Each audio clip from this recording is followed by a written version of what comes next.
Esto ya lo habíamos dicho nosotros. Este es el cuarto programa desde el 743. Y ya lo habíamos dicho. A la sala de lo constitucional no la van a parar. No la van a parar. Los políticos están equivocados. No ese es el camino que deben seguir los políticos. Y les voy a decir por qué. Porque la Constitución de la República, que muchos políticos parecen no conocer, expresamente en el artículo 185, prescribe que dentro de la potestad de administrar justicia, corresponde a los tribunales.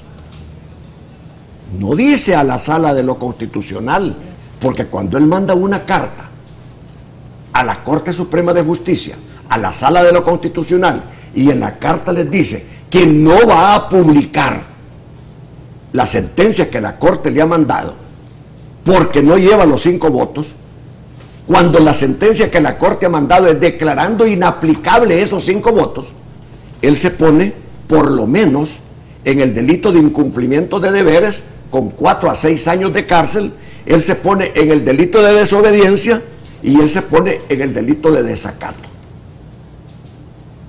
Esto ha sido llevado a tal pasión y a tal desfiguración de la institución de la Corte Suprema de Justicia por los políticos que le han obligado a este señor, director del Diario Oficial, a quien no tengo el agrado de conocer, le han llevado a cometer delito. Eso sí es desacato. Quizás voy a hacer 2 planteamientos. Uno en una valoración estrictamente jurídica y una valoración política de la situación. Estamos viendo los efectos y no las causas. Primero, déjame decirte, y comparto totalmente con Dagoberto, ¿cuál es el error, o mejor dicho, cuál es el sentimiento que se ha tenido en este momento y por qué el ataque, dijéramos, hacia la sala en un momento determinado? En el país se han dictado fallos constitucionales y fallos inconstitucionales, otras salas. Y te voy a hacer un ejemplo. El régimen de las AFP fue declarado constitucional. El Tratado de Libre Comercio se está discutiendo. La sindicalización de los trabajadores del sector público fue declarado inconstitucional. El convenio para que los norteamericanos instalaran en El Salvador una base fue declarado constitucional.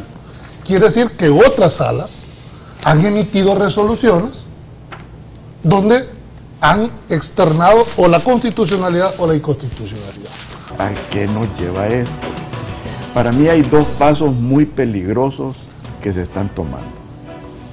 El primer paso es la pérdida de credibilidad que está sufriendo la clase política. Con todos los fallos y todas las cosas que están sucediendo, los atropellos que están cometiendo. Pero el próximo paso es lo más crítico, que es la falta de legitimidad. La suma preocupación de hacia dónde nos va a llevar esta situación en la que tanto el uno como el otro están entrando en ese choque de posiciones. Pero también se ha dicho, y por honor a la aclaración, Julio, el tema de la desobediencia civil, lo planteaba también el tema de un paro nacional. Si esta situación, en un dado caso, trasciende, se agudiza, tal y como en algún momento lo advierten algunos diputados, decía Alfredo Menelao, en el sentido de que podrían destituir a los 4 magistrados. Yo creo que Dios no quiera esto, no pase, porque si no sería una situación bien difícil. Yo creo que hay que aclararle que yo creo que el planteamiento que hizo Alfredo no es llamando a la insurrección. Lo que yo entendí de la posición de Alfredo es que se puede llegar en un momento determinado a un planteamiento de eso. No es ni la intención de nosotros ni de este programa de estar planteando ni mucho menos un llamado a la insurrección. Por el contrario, que soy respetuoso del Estado de Derecho y jamás haría un planteamiento siempre y cuando esas condiciones no se den. También yo te quiero aclarar, perdóname. La insurrección está legitimada en la Constitución. Cuando se han violado el sistema político y cuando hay graves alteraciones de la Constitución. Es decir, no estamos llamando a la insurrección. Y aquí nunca ha habido insurrección. Aquí hubo una guerra interna, pero nunca hubo insurrección. Y cuando había insurrecciones eran golpes militares. Y no estamos llamando a un golpe militar, Dios me libre. Porque es intolerable el abuso de la clase política. De todos los colores y de toda naturaleza.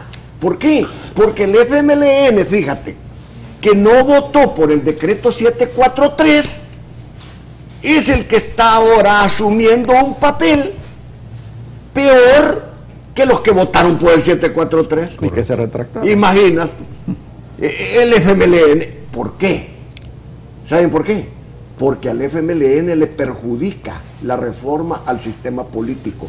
Es al partido al que más le perjudica la reforma al sistema político, porque el FMLN estaba montando toda su plataforma electoral en función de los vicios que hemos traído durante mucho tiempo en el código electoral. La Sala de lo Constitucional está haciendo las cosas como se deben hacer, sin consultar con los partidos políticos ni con el presidente de la República. Como era costumbre. Como era costumbre. Eso hay que verlo bien. Por eso es un momento maravilloso. Me gusta ¿Qué es lo que piden los partidos políticos encabezados por el FMLN? Que las cosas se hagan como se hacían antes. Porque ahora les toca a ellos. Claro, ¿y cuál es la lógica? ¿Cuál es la lógica? La lógica es que ahora el partido FMLN se considera beneficiario del orden. Cuando la sala declare inconstitucional, si es que lo declara el 743, entonces es de cumplimiento obligatorio para todos, es erga omnes los efectos. Pero mientras ese decreto haya hecho atropelladamente como se ha hecho, es ley de la República, y mientras no se declare su inconstitucionalidad, sigue teniendo todos los efectos. No, perdóname, pero en la inconstitucionalidad de los artículos del Código Electoral, ¿sí? La primera parte de la sentencia es declarando inaplicable el 743. Sí. La segunda parte es la inconstitucionalidad. Todo es un todo. Y ese todo se lo mandan al diario oficial. El diario oficial no tenía que deliberar, perdóname. Sí, pero la ley da la salida. No, esa es otra cosa. Esa es otra cosa. Pero el diario oficial no tenía que deliberar, tenía que publicar.